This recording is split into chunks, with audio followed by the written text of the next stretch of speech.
Dans les Seigneurs, Shalom. Aujourd'hui, nous célébrons la grande festin, la Mère Sainte Église de la Sainte Trinité. Dans l'évangile d'aujourd'hui, dans Matthieu chapitre 28, versets 19 à 20, où Jésus dit « Baptisez-les au nom du Père et du Fils et du Saint-Esprit ». Avant que j'entre dans le vif sujet d'aujourd'hui, qui est le Père, qui est le Fils, qui est le Saint-Esprit, laissez-moi aller d'abord répondre ou analyser ou faire une observation par rapport à cet aspect de baptême au nom du Père et du Fils et du Saint-Esprit, au nom de Jésus-Christ. Et dans certaines différentes doctrines, il y a ceux qui prônent le baptême au nom de Jésus-Christ et ceux qui prônent le baptême au nom du Père et du Fils et du Saint-Esprit. Et ce sont des aspects ou paradigmes qui arrivent de fois à créer les débats par rapport à ces différentes opinions ou ces différentes observations ou pensées. Que vous soyez baptisés au nom du Père et du Fils et du Saint-Esprit, que vous soyez baptisés au nom de Jésus-Christ, c'est toujours le même baptême. Parce que le Christ, il est le Fils de Dieu, il est Dieu. Parce que le Père est dans le Christ il est Esprit, et l'Esprit est dans le Christ il est Dieu. Mais aujourd'hui, la Sainte Trinité va nous rappeler, ou on va parler des significations de la Sainte Trinité, parce qu'il y a ceux qui disent que le Père n'existait pas, le Fils n'existait pas, le Saint-Esprit n'existait pas, Dieu, il est unique. Comment nous pourrions lui rendre divisible? Mais vous verrez qu'on ne dit pas les Saintes Trinités, mais on dit la Sainte Trinité. Quand on dit la Sainte Trinité, c'est au singulier, ce n'est pas au pluriel. Ce n'est qu'un seul être. Et cet être est divisé dans 3 dimensions par le parcours de sa mission sur la terre. Donc aujourd'hui, on nous parle le Père. Le Père, c'est un mystère de Dieu dont l'origine est les sources de l'univers de tout homme, bien-aimé. Mais ce mystère de Dieu et qui a créé l'homme à son image et l'a enveloppé dans son amour. Voilà qui met une communion avec les hommes croyant en nous et il nous a donné son nom.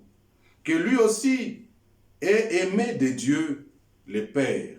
Le mystère de ce Dieu, le Père qui est indivisible, qui est aux cieux, et c'est-à-dire au bien au-delà de tout ce qu'on peut dire. Lui donc, nos pauvres mots d'homme, bien-aimé, ce Dieu reste un mystère de Dieu qu'on ne peut pas posséder. C'est Dieu qu'on n'a jamais fini de connaître par l'exploration de notre foi. C'est Dieu qu'on rappelle en nous de ceux qui disent Saint Jean de la Croix, plus tu connaîtras Dieu et plus tu avoueras que tu ne peux toujours au moins exprimer ce qu'il est. Bien-aimé, tu verras que ceci se met à cette communion profonde avec tous les hommes et de la part de ces montées de cette quête de la spiritualité que nous tous nous sommes lancés, qui se présente de cette maladroitement peut-être que nous, dans notre observation, et peut-être par quelque chose, bien-aimé, auquel en dessous de nous, le Père reste qu'un mystère. Un mystère de Dieu et qui met en marche et ce qui fait bouger et ce qui fait appeler aux hommes précédemment et de cette enveloppe de son amour. La foi, pas une savoir, mais une histoire, pas une connaissance, mais c'est un chemin. Bien-aimé, tu verras que c'est Dieu dans sa 3e dimension. Dieu n'est pas qu'un principe théologique qu'on nous parle, ou une vague diète ou une divinité mais quelqu'un qui a créé les hommes. Et pour l'en faire de son vis-à-vis, et nous, personnellement, devant être debout devant sa face.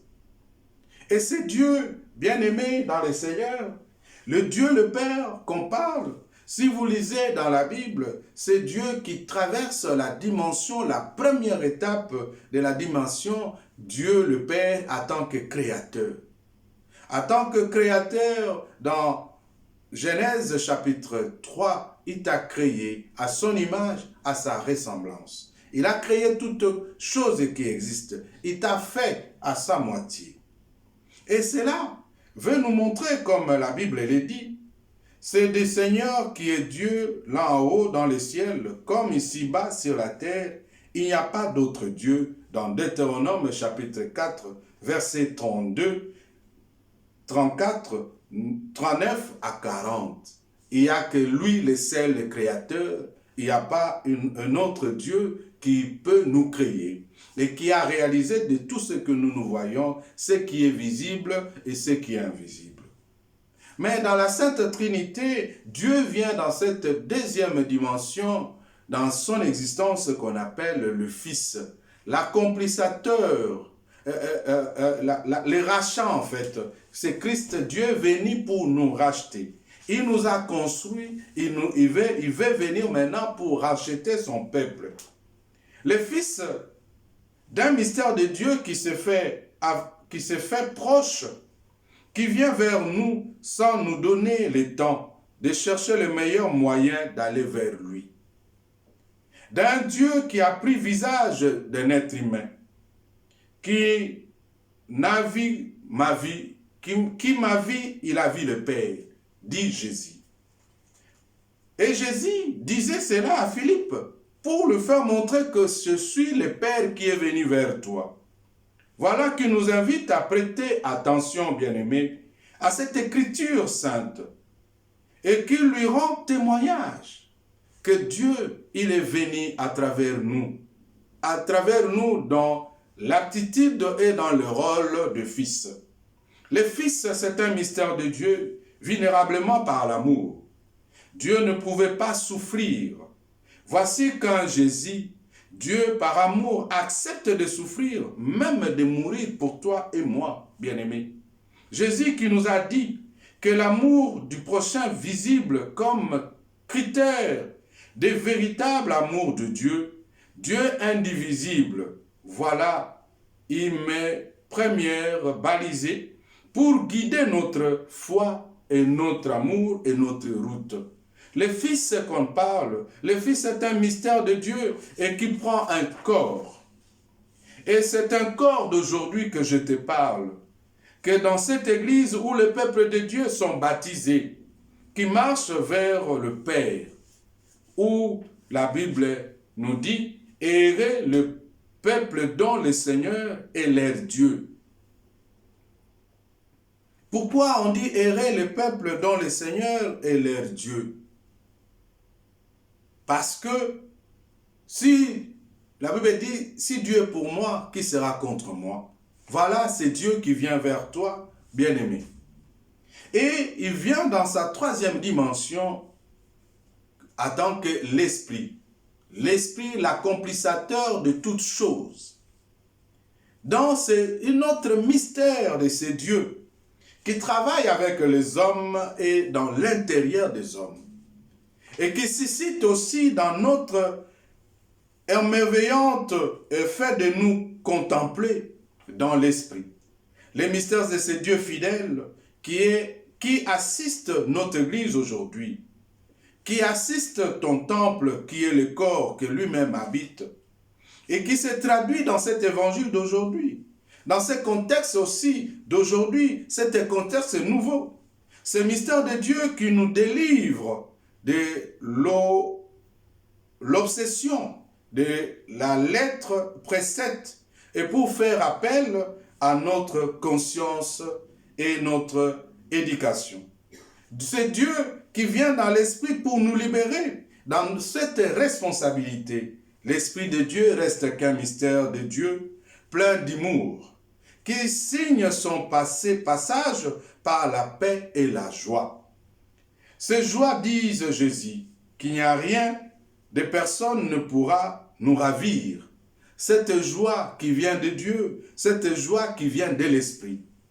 On va plus loin, on dit, vous avez reçu un esprit qui fait de vous les fils, et en lui nous croyons, et nous avons la possibilité de lui appeler Abba le Père. Dans Romains chapitre 8, verset 14, 17. Cet esprit que nous avons reçu, toi et moi, c'est un esprit de joie. Dieu vient nous apporter cette joie. Il nous donne la possibilité d'être en connexion avec lui. Car Jésus dit, les vrais adorateurs adoreront le Seigneur en vérité et en esprit.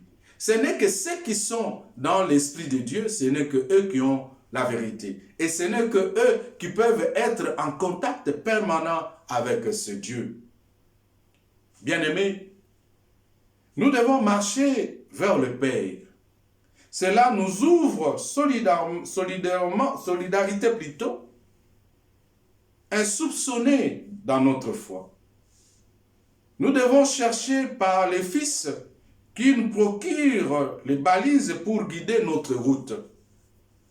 Nous devons chercher à cheminer dans l'Esprit de Dieu. La force d'amour de ce même Dieu qui nous empêche de céder au découragement.